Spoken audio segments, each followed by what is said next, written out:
तिसंगी जिल्हा परिषद मतदारसंघात ॲडव्होकेट सोनाली विलास पाटील यांच्या प्रचाराचा दणक्यात शुभारंभ.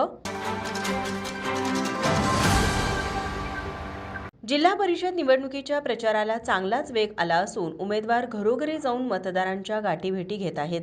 याच पार्श्वभूमीवर तिसंगी जिल्हा परिषद व असंडोली पंचायत समिती मतदारसंघातील काँग्रेसच्या जिल्हा परिषदेच्या उमेदवार ॲडव्होकेट सोनाली विलास पाटील तसेच पंचायत समिती उमेदवारांच्या प्रचाराचा शुभारंभ असंडोली येथील ग्रामदैवत श्री रासाई देवीच्या मंदिरात श्रीफळ वाढवून मोठ्या उत्साहात करण्यात आला. यावेळी कार्यकर्त्यांनी दिलेल्या विजयाच्या घोषणांनी परिसर दुमदुमून गेला. भक्ती आणि शक्तीच्या संगमात काँग्रेसने प्रचाराचा दणक्यात शुभारंभ केला. यावेळी बोलताना ॲडव्होकेट सोनाली विलास पाटील यांनी तिसंगी मतदारसंघाच्या सर्वांगीण विकासाबरोबरच परिसरातील तरुण पिढीला शैक्षणिकदृष्ट्या सक्षम करण्याचा निर्धार व्यक्त केला. जनतेच्या विश्वासाला पात्र ठरण्यासाठी प्रामाणिकपणे काम करण्याचा संकल्पही त्यांनी यावेळी मांडला. दरम्यान कोदे, सुतारवाडी, मांडुकली आणि ठाकरावाडी येथील विरोधी पक्षातील अनेक कार्यकर्ते व ग्रामस्थांनी ॲडव्होकेट सोनाली पाटील यांच्या नेतृत्वावर विश्वास ठेवून काँग्रेस पक्षाला जाहीर पाठिंबा दिला.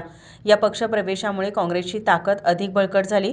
उपस्थित मान्यवरांनी तिसंगी असंडोली मतदारसंघाच्या विकासासाठी हात चिन्हासमोरील बटन दाबण्याचे आवाहन केले. रासाई देवीच्या आशीर्वादाने काँग्रेसच्या उमेदवारांचा विजय निश्चित असल्याचा विश्वास व्यक्त करत या प्रचार दौऱ्याला उत्स्फूर्त प्रतिसाद मिळाला असल्याचे चित्र पाहायला मिळाले. या प्रचार शुभारंभावेळी जिल्हा परिषद व पंचायत समितीचे माजी सदस्य डॉक्टर भगवान पाटील, गोकुळचे संचालक बयाजी शिळके, पंचायत समितीचे माजी सदस्य बाळासाहेब कांबळे, गगनबावडा तालुक्याचे माजी सभापती बंकट थोडगे, डी.वाय. पाटील कारखान्याचे संचालक सहदेव कांबळे, सहकार समूहाचे अध्यक्ष विलास पाटील यांनी मनोगते व्यक्त केली. विविध सेवा संस्थांचे पदाधिकारी, काँग्रेसचे सर्व वरिष्ठ नेते यांच्यासह पदाधिकारी व कार्यकर्ते, नागरिक, महिला मोठ्या संख्येने उपस्थित होत्या. माझा महाराष्ट्र न्यूजसाठी गगनबावडाहून महादेव कांबळे.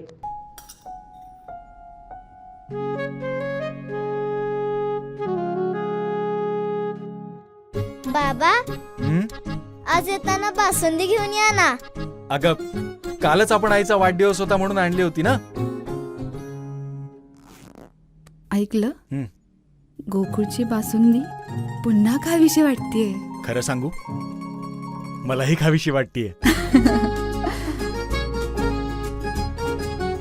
पुन्हा पुन्हा खावीशी वाटणारी गोकुळ बासुंदी. ताज्या घडामोडी पाहण्यासाठी माझा महाराष्ट्र न्यूजला आजच सबस्क्राईब करा.